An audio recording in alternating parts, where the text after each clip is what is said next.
Hello everyone. सो आज के concept talk video में हम लोग एक शॉर्टकट देखेंगे और शॉर्टकट इस बार रहेगा रीजनिंग का हमारा 2 चैप्टर का shortcut, that is seating arrangement and puzzle. Both are quite similar topic, इसलिए मैं दोनों का शॉर्टकट एक साथ बताऊंगा। ठीक है, पहले सीटिंग अरेंजमेंट का एक देखते हैं।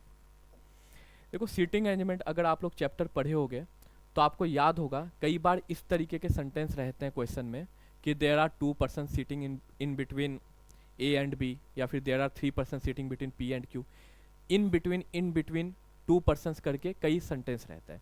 अब वैसे क्वेश्चंस को हम लोग थोड़ा सा शॉर्टकट में सॉल्व कर सकते हैं। कैसे करते हैं, जैसे मैं एक एग्जांपल लेके बताता हूँ। जैसे ये हमारा सर्कुलर अरेंजमेंट, ठीक है, इसमें 6 पर्सन्स अगर प्लेस्ड हैं तो आप उसको ऐसे प्लेस करोगे और लेट से सब लोग इनसाइड देख रहे हैं। अब ऑलरेडी किसी एक कंडीशन की वजह से आप ए को अगर यहाँ रख दियो, स्टार्टिंग में ए को कहीं भी रखोगे, लेट से यहाँ पे रख दिए। अब वो क्वेश्चन में बोल दिया है, किसी एक कंडीशन में ये बोला है कि there are two persons sitting between A and B. A and B के बीच में 2 पर्सन है। तो शॉर्टकट ये कहता है कि अगर 6 पर्सन्स का अरेंजमेंट है और वो कोई भी क्लोज्ड फिगर हो, let it be circle, triangle, square, rectangle, any figure, उसमें क्या होगा, जब भी 2 पर्सन इन बिटवीन बोलेगा किसी 2 पर्सन के बीच में, तो वो 2 पर्सन आपस में अपोजिट होंगे। So you don't have to actually count the number of persons, आप डायरेक्टली अपोजिट में प्लेस कर सकते हो और अपना टाइम सेव कर सकते हो। ध्यान रखना, 6 पर्सन्स का जब अरेंजमेंट हो और उसमें 2 पर्सन्स इन बिटवीन बोले, तब अपोजिट होगा। ठीक है, क्या ये बाकी और किसी फिगर में अप्लाई होता है? मैं ऑलरेडी बोल चुका हूँ कि हाँ, अप्लाई होता है, बाकी किसी और क्लोज्ड फिगर में अप्लाई होता है। जैसे मैं एक एग्जांपल ले लेता हूँ दूसरा क्लोज्ड फिगर का, दैट इज स्क्वायर। ठीक है, अब ये स्क्वायर है, इसमें मैं 8 पर्सन्स को प्लेस करने जा रहा हूँ, 4 at the corners and 4 at the sides and all are looking inside. ठीक है, अब फिर से लेट्स से यहाँ पे कहीं पे P को प्लेस्ड किया हुआ है। ठीक है, और आपको बोल दे क्वेश्चन में कि there are 3 persons sitting between P and Q, P और Q के बीच में 3 पर्सन्स हैं। So you don't have to actually count the number of persons, आप डायरेक्टली Q को अपोजिट में प्लेस कर दो। ठीक है, सो ये कब हुआ? 3 पर्सन्स इन बिटवीन बोला, कितने पर्सन्स के अरेंजमेंट में? 8 पर्सन्स के अरेंजमेंट में। मतलब जब हमारा 6 पर्सन्स का अरेंजमेंट होता है और 2 पर्सन्स इन बिटवीन बोलता है, तब अपोजिट होता है। और जब हमारा 8 पर्सन्स का अरेंजमेंट होता है और 3 पर्सन्स इन बिटवीन बोलता है, तो अपोजिट होता है। क्या अगर नंबर ऑफ पर्सन्स और इंक्रीज या फिर डिक्रीज हो तो ये अप्लाई होगा? बिल्कुल अप्लाई होगा। बस एक कंडीशन रहता है इसमें कि नंबर ऑफ पर्सन्स होने चाहिए even, it can't be odd.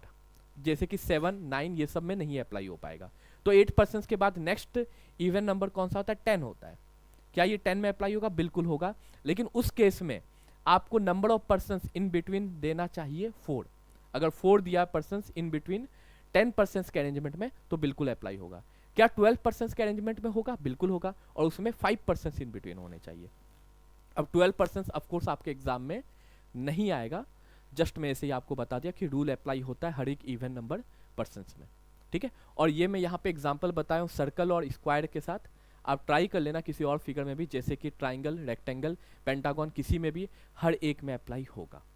ठीक है, तो इससे आप थोड़ा सा अपना टाइम सेव कर सकते हो। और अगर 5 सेकंड 6 सेकंड भी सेव कर दो ना, तो वो भी बहुत ज़्यादा इंपॉर्टेंट होता है। कम्पिटेटिव एग्जामिनेशन में 5 to 6 seconds are really very very important. Okay, आप उसमें कुछ और कर लोगे, हो सकता है कोई क्वेश्चन मार्क कर दो और आपको एक्स्ट्रा मार्क्स मिल जाए।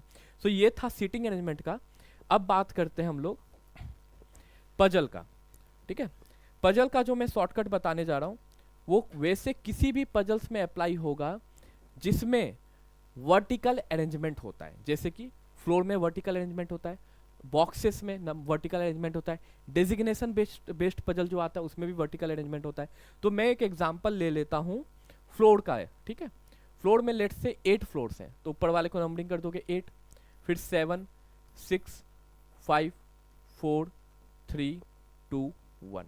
ठीक है, अब इस तरीके से आप कर चुके हो numbering. Just a second,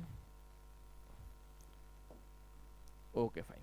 so numbering आप कर चुके हो, और मान लो किसी एक कंडीशन के वजह से P को आप यहाँ पे प्लेस किए हो। कंडीशन कैसा हो सकता है? जैसे ऐसा हो सकता है कि there is only 1 person sitting above P, या फिर P is placed second from the top, तो P को डेफिनेटली यहाँ पे प्लेस करोगे।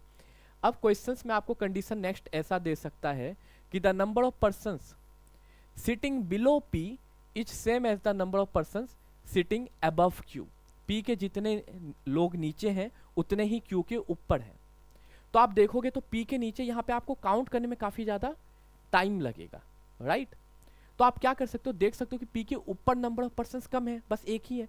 तो ये सेंटेंस को हम लोग को एक सिंपल सेंटेंस में कन्वर्ट कर सकते हैं, जिसमें हम लोग इसको लिख सकते हैं कि P के ऊपर जितने लोग होंगे उतने ही Q के नीचे होंगे। इट मीन्स अगर बोल दे कि P के बिलो जितने हैं उतने ही Q के अबव हैं, it is same as P के अबव जितने हैं उतने ही Q के बिलो हैं। मतलब दोनों को आप जस्ट अपोजिट कर सकते हो, तो भी सेंटेंस से जो रिजल्ट आएगा वो सेम ही आएगा। अब सर ऐसा कन्वर्ट क्यों कर रहे हैं? कन्वर्ट इसलिए करें क्योंकि P के अबव काउंट करने में बहुत कम टाइम लगेगा, there is only 1 person sitting, right.